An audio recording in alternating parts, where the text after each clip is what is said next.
مخکې درس کې دغه معنا لغوي معنا اصطلاحي ذکر شو او اقسام ذکر شو. درې اقسام لغټ: توحید ربوبیت او توحید الوهیت او توحید الاسماء والصفات.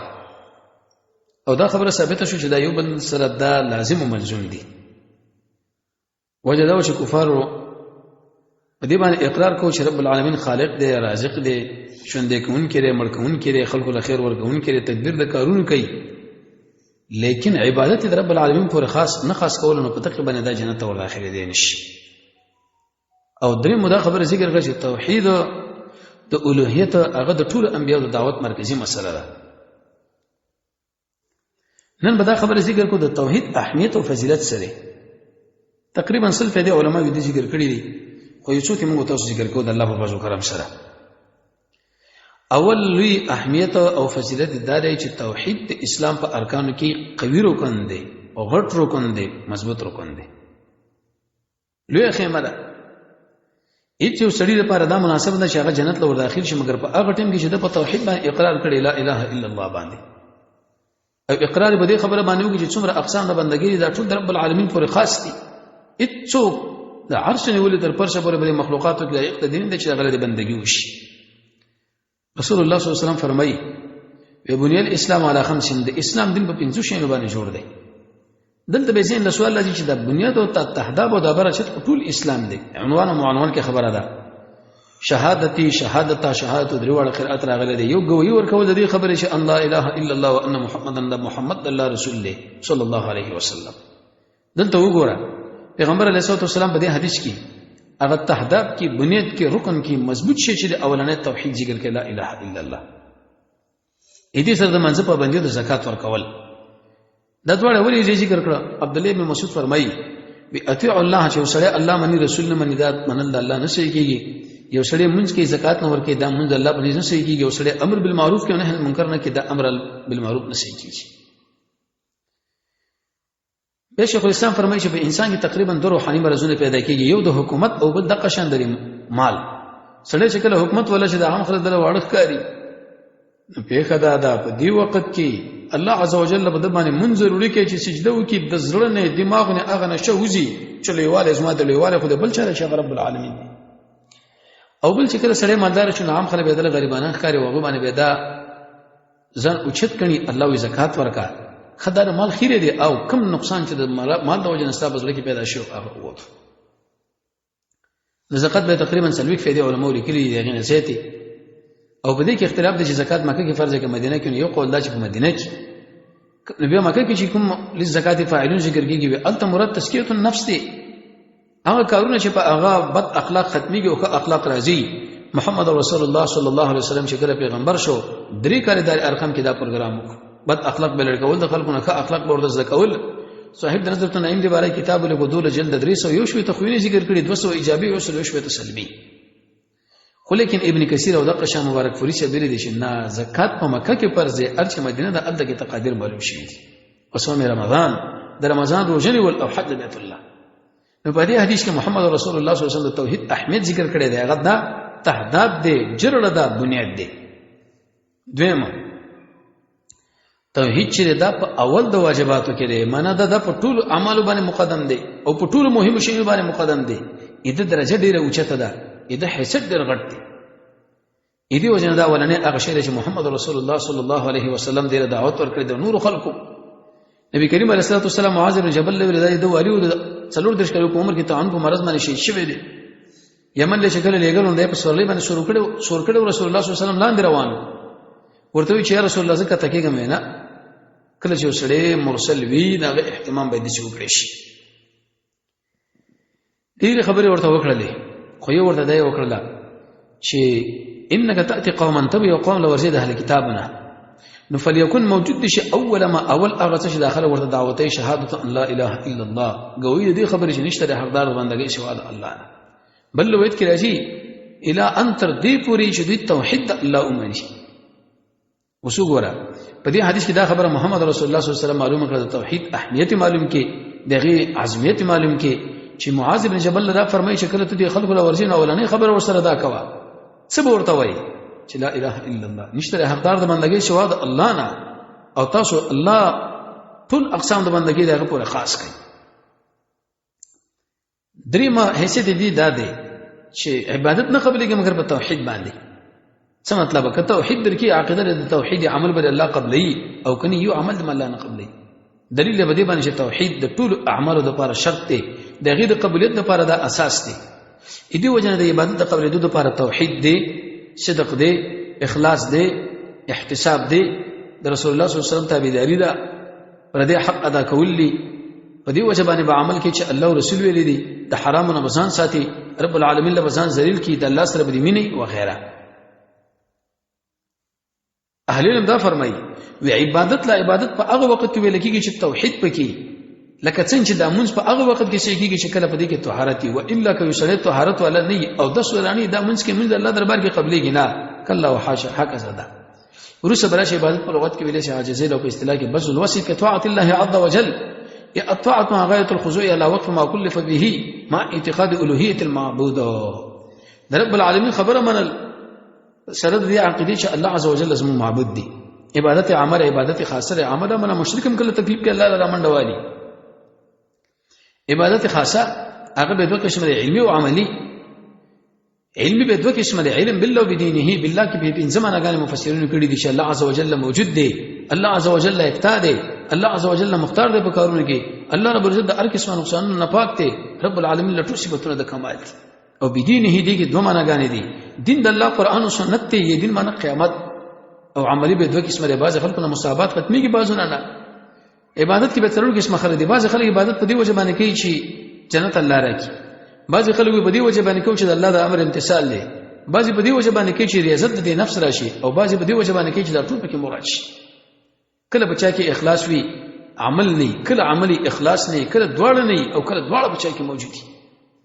دلیل به دې باندې چې انسان په هغه وخت کې منځ ولا کېږي چې کله بده کې طهارت نه، عبادت په هغه وخت کې د الله دربار کې قبلېږي چې کله د عقیده توحیدی، کله چې شرک پکې را داخل شو، د زړه تعلق رب العالمین نه کټ شو، بل چا سره وځي شو، بس عبادت برباد دي.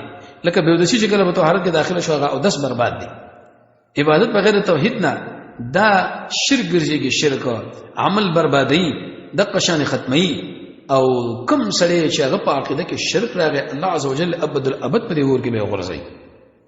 به دا خبره یاد ساتئ، د جهنم د اور او د دنیا د عذاب نه سړی بچ کیږي پس کارونه باندې. اول چې کله محمد رسول الله په ځای کې موجودي، دویم چې د محمد رسول الله محبت په کوم ځړی کې وي، دریم چې کله سړی د الله رب العزت استغفار بخنه غواړي، څلورم چې کله بسړی کې ایمان توحید لري دلته مشي ویلي، پنځم چې کله سړی د رب العالمین د نعمتو شکر وکړي، شپږم چې کله په انسان کې تضرعي، وم چې کله په انسان کې دعای، اتم چې امر بالمعروف او نهی عن المنکر وغيرها. او څلورم سبب پیدا توحید چې دا سبب دی لپاره د امن او د هدایت په دنیا او آخرت کې. کته وګړي چې په دنیا کې زړه هدایت ولا شم توحید ولا شه، په دنیا کې زړه امن ولا شم توحید ولا شه. د هدایت ډېر اسباب دي، منځ دی، قران دی، جهاد دی، کعبه ده، انابت دی، د رسول الله تابعداري ده، د الله رب العزت فضل دی، د الله رب العزت رحم دی، او د قشن قوي ایمان دی، د مؤمن د قتل نزان ساتل یو په عقیده توحید ده. الله عز وجل قرآن کې فرمایي الذين امنوا اغخل شيء ایماندار دي او نه دې ګډ کړی د خپل ایمان به ظلم د ظلم سره، اولئک داخل دي خلق الامن وهم مهتدون سمع الاوله. دا ته شکل صحابه واوریدل. ابن کثیر هغه روي ذکر کړی د ټول دا ویل یا رسول الله کوم یو ظلم نه کوي، دلته ویل شم لم يلبسوا ایمانهم بظلم. محمد رسول الله صلی الله علیه وسلم د ظلم تشریح وکړي ان الشرك لظلم عظیم، شرک نه ظلم نه مراد شرک دی. دلیل له بده باندې چې کله په انسان کې توحید دی الله بدل امن ورکی، الله رب العزت په دا په دنیا کې کامیاب کې په آخرت کې. د ظلم نه مراد دې چې شرک درکه څنګه محمد رسول الله صلی الله علیه وسلم دا ذکر کړی. ابن کثیر دا خبره ذکر کړی دا وې دا آیات مقصد دا دی هغه انسانان چې هغه د عبادت د رب العالمین پورې خاص کې چې شریک وسره نه او هیڅ وسره په هیڅ شي کې شریک نه کی، وې داخله ورځ قیامت د امن ولادي او دې خلکو په دنیا کې الله عز وجل چې دې اهتداء ورکړي دا. کوم انسان چې هغه راتګ وکي په عقیده توحید باندې دل به الله پوره امن ورکی، دل به الله پوره اهتداء وکي، او دا انسان به الله جنت ته داخل کې بغیر د ظلم نه، بغیر د عذاب نه. دلیل له بدی باندې شرک چې هغه په ټول ظلمونو کې لوی ظلم، توحید په ټول عدلونو کې لوی عدل. او پنځمه فائدہ دا توحید چې دا سبب دی لپاره د دخول الجنه، او په دې کې سړی بچکی کې د جهنم د اور. محمد رسول الله فرمایي من شهد چې ګوي ورکړه ان په دې خبره باندې چې لا اله الا الله وحده نشته حقدار د بندګۍ سوا د الله نه، لا شریک له شریک نشته، وان محمد الله بنده دی رسول الله صلی الله علیه وسلم، عیسی د الله بنده او رسول له، وکلمته د الله کلمه القاها چې غرزول مریم در وروح او روح نه منه دا غنه. دلته کې د امین د پاره تبعیض دی، بلکې دا معنا د روح په دغه د الله روحانه اچولې شوی دی. جنت حق دی، ور حق دی، الله عز وجل به داخل کې علامه کان من العمل، هغه عمل باندې چې کوم د دنیا کې کو دلیل شو بدی باندې چې ته غواړې جنت ته ور داخل شې، کله ور داخلي شې عقیده د توحیدی. د جنت د دخول اسباب مخکې مونږ ویلو ایمان دی، توحید، دویم په مانځ کې خضوع ده، دریم د فرش حفاظت دی، څلورم به پیدي کارونو کې ځان بندول دي، پنځم د امانت لحاظ دی، شپږم د وادي پابندی ده، اوم د مانځ حفاظت دی، اتم خلق الخير ورکول دي، نهم شکل د شي جوړ کړي چې تعالی سره وګوري چې الله رايت شي، لسم مومنان ما باندې تفرق مراوله، یو لسم مومنان باندې بدنامه لګوا، دولسم د نعمت په وخت کې شکر وباسا، د لسم د مصیبت په وخت کې صبر وکا، سوال لسم چې د خلکو بزونه کې اسلام مینه پرته، او پنځم د گاونډیانو سره ښه سلوک کوا، شپږم چې کله بادشاہي دروغ نه وای، او لسم چې کله پاک دامنی، اتلسم د حلال رزق کوشش کوا، نو نسم په معاملې کې نرمي کوا، شلم امر بالمعروف کوا، یوشتم نهی عن المنکر کوا، دویشتم پریوتی انسانان راوچتوا، دریشتم بیکار لکار پیدا کوا، څلورشتم دعاګانې غواړه، او پنځشتم خپل شر د خلکو نه بند کا. الغرض په دې توحید باندې انسان جنت ته ور داخليږي. محمد رسول الله فرمایي فإن الله یقینا الله عز وجل په دې ور باندې حرام کړی دا غوکا من دا هغه چا چې دا خبره کړي لا اله الا الله، خو چې لټي په دې باندې وجه د الله مخه. بخاری مسلم کې دا روایت دی. شپږمه فائدہ توحید چې د چې وشره چې الله عز وجل د انسان له نجات ورکړي د دنیا او د آخرت د مصائبنا. ابن قیم رحمه الله فرمایي التوحید توحید چې دی مبزو اعدائه و اولیائه، من هغه ملجا زید پناه د دوستان د قشان دشمنان ور باندې ګډوډي. څه مطلب؟ وکم دشمنانه چې د رب العالمین دی په دې دنیا کې، خو لیکن عقیده د توحید ولرله د دنیا د مصائبونو الله عز وجل بچ، ولیکن آخرت کو سره ګوري. دلیل په رسول عنکبوت هغه 15 نمبر آیت دی. الله عز وجل فرمایي فاذا ركبوا شکر سواری شکل بول کې بلې کشته کې دعوا الله دی رب العالمین یا دی مخلصین له الدين یا الله یا الله یا الله، فلما فسرکل چې الله نجات ورکړي دی وجلا اذا هم یشركون بهم بابا بچو شیخ عبد القادر جیلانی بچو او فلان. دلیل به دې باندې توحید ته عقیده چې کله مشرک انسان ام او کی ظاهری الله عز وجل په دنیا کې د پیدا ورکړي چې هغه نجات دی ورنه د درېب نه دی. ارچې دوستانی دي الله رب العزت دی خلکو نجات کوي د دنیا او د آخرت د ټولو مصائبونه. دا د رب العالمین سنت دی په خپل بندگانو کې. مخکې موږ د ابن قیم رحمه الله د غایت په تشریح خبر وکړه چې ته مندنه کې د الله طریقې له تبديل او تحویل. څه مطلب؟ مخکې چې کوم خلک برباد شوي دي او هغه اسباب اوس چې استعمال کړه غم برباديږي، مخکې چې کوم کامیاب شوي دي او هغه اسباب اوس چې استعمال کړه هغه به کامیابیږي. د رب العالمین اولیاء څوک دي؟ ځان سره یاد ساتئ. د الله اولیاء الذين امنوا وكانوا يتقون. د الله اولیاء هغه څوک دي چې د الله لپاره دښمنی او دوستی کوي. د الله اولیاء هغه څوک دي چې رب العالمین یادوي. د الله اولیاء هغه څوک دي چې رب العالمین له ځان نږدې کوي. د الله اولیاء هغه څوک دي چې فتنو له ځان وباسي. د الله اولیاء هغه څوک دي چې هغه سابق الى الخير. د الله اولیاء هغه څوک دي چې هغه طالب العلم. د الله اولیاء هغه څوک دي چې په دین باندې خپکیږي لکه زمری. د الله اولیاء څوک دي چې هغه مجاهدین دي. او د الله اولیاء څوک دي؟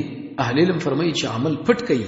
الغرض بل پیدا توحید دا چې دشمن له دې دنیا کې فایده ورکړه، د مصیبت نه بچ کې آخرت کې گیر دی. هر چې دوست دنیا او آخرت دواړو کې کامیاب دي. دا ولې د توحید د وجنه داخله الله عز وجل بچ کړ. یونس علیه السلام هغه دعا وغوښتله د توحید د وجنه رب العالمین دغه قبولیت وکړي. الغرض چې په دې مصیبتونو کې کاغه دنیا ویل کې او خروي دي سړی نه ورځي مګر د شرک د وجنه او نجات نه مونږ کېږي مګر په توحید باندې.